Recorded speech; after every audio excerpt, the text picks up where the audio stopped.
បាទសួស្តីបងប្អូនគ្នាថ្ងៃយើងមកធ្វើការជួសជុលអំភ្លី CA ជួយទៅយកមកយើងទៀតហើយនេះគឺ PCA 12ណាបញ្ហាវានឹងឡើងកម្ដៅខ្លាំង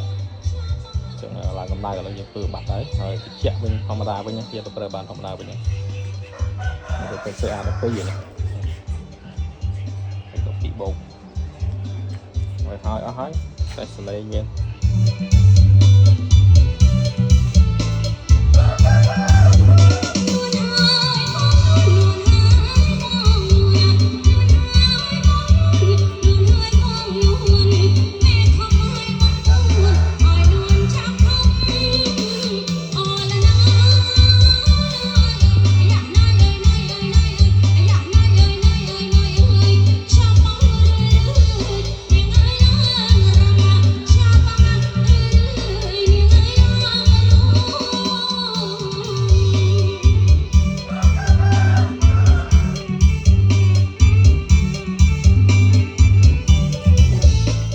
គុណច្រើនបងប្អូនមានระดับចំណាប់អារម្មណ៍ចង់តឡើងចង់រៀបអំភ្លី